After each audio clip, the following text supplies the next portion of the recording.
Now we bring in former career prosecutor, former Deputy Assistant Director at the DOJ, Bob Driscoll. Bob, always good to see you. Thanks for being here.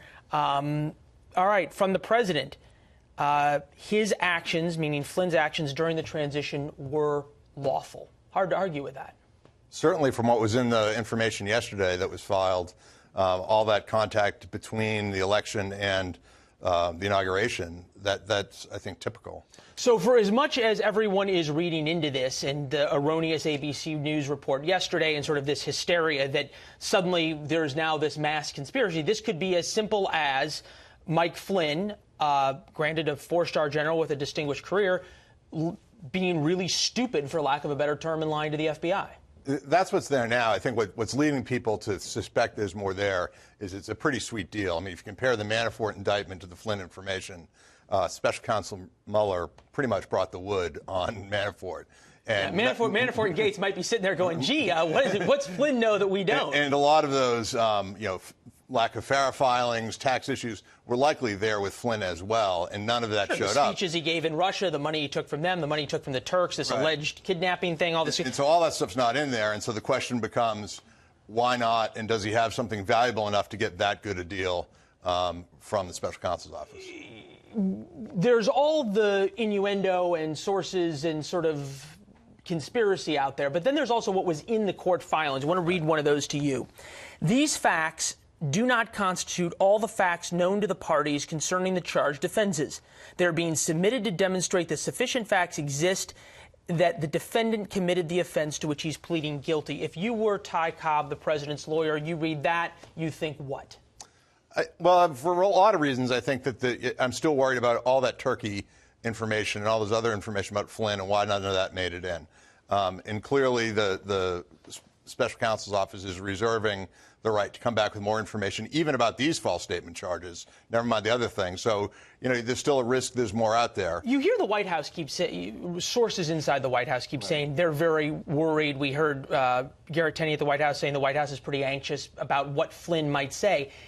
They know what the conversations was. The president knows the conversations he had with General Flynn, then who became National Security Advisor Flynn. Jared Kushner knows what conversations he had during the campaign. They all know what they did. So by virtue of the fact that they're worried, is there something there to be worried about? I mean, it's hard to know how worried they are when you hear reports like that. But, yeah, I mean, it all comes down to, to quote Don Rumsfeld, we don't know what we don't know. And if there's no there, the there doesn't appear simply because Flynn pled guilty and is cooperating. He can only cooperate to what he already knows. And if there's no collusion there doesn't become collusion just because Flynn pled out. Now, if there's something there, which there's no indication in any of the public sources that there is so far on the straight collusion front, none of this changes anything. But I think people are worried. In particular, if I were, Kushner's lawyer or other lawyers, you've now got someone high enough up that was in conversations that you were already likely asked about.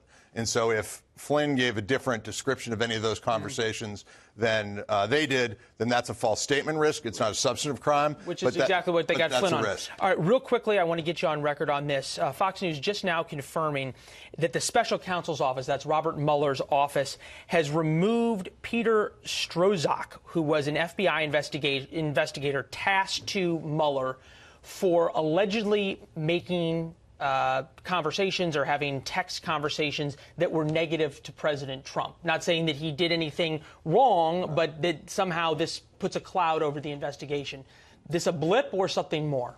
I think it's it's valuable politically because it will, you have somebody who was key in the Clinton investigation who looks like, and I read that story in the green room, looks like possibly a Clinton partisan. Does that change the facts? It doesn't.